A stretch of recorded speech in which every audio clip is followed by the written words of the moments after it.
natin kung under ba.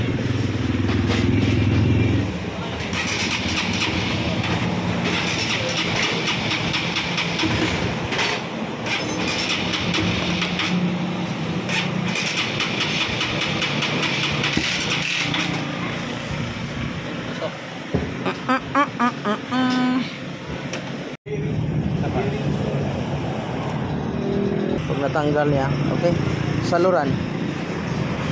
Mamaya off muna natin. Malaman natin pag on yan, lalabas dapat yan. Okay, on natin susi ha. Okay naman, ulit. Ibig sabihin gumana. Ulit, last. Okay, malakas naman. So kailangan ha, problema niya pag limbawa ay ikarga ko magbigat ko para paahon ko. Maingay yung kadena eh. sa injector naman, mabugahay natin. Kalasin, kailan. Pag naglabas siya ng ano, wala nang problema doon. Dito na naman tayo sa spark plug, sa ignition coil kung may kuryente. Kasi bigla lang namatay ito eh. Ito, kuwag. Pangtanggal, Jess. Okay. Tapos saksak mo muna to. Ngayon, nating susi. Unang susi, for start. Kung total 6. Ibig sabihin, okay siya. Yan, kaya magpandar yan, no? Pag mga ganyan.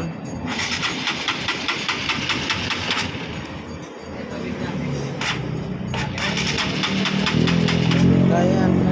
Ibig sabihin, dito naman tayo sa ignition coil kung may kuryente. Check natin yung ignition coil. Okay. Okay, may kuryente. So, doon tayo spark plug. Wow. Ang problema, pagtanggal na sa ilalim. Sa ilalim. Ayaw ko na mag-promote ng GTR. Mga ganito GTR, ayaw ko na mag-promote. Mahirap tanggalin yung spark plug, yun nasa ilalim eh. Pita mo na gusto spark plug. Okay na, wait. Try mo i-start. Huwag na tayo tatanggap pag mga ganito, sobrang sikip eh. Pero gawin, alam natin pag troubleshoot. GTR 150 Honda. So start. Start. Wow. Di paliado.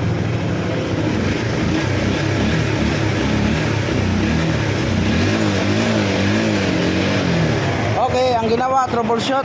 Pero nagano na tayo ng ECU and TPS reset.